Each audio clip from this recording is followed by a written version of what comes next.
নমস্কার। আগামী শিবরাত্রিতে একটি উপাচার আপনারা করতে পারেন।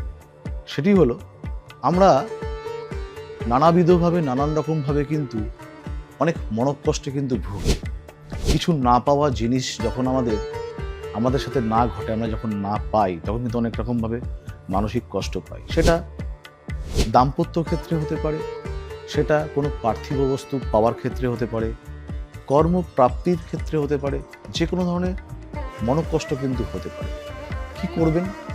ঠিক প্রত্যেক দিন শিবরাত্রির আগ পর্যন্ত একটি করে বেলপাতা সংগ্রহ করবেন, বাজার থেকে হোক, নিকটবর্তী কোনো গাছ থেকে একটি বেলপাতা সংগ্রহ করে তাকে ভালো করে গঙ্গার জলে ধুয়ে একটি পাত্রে রাখবেন।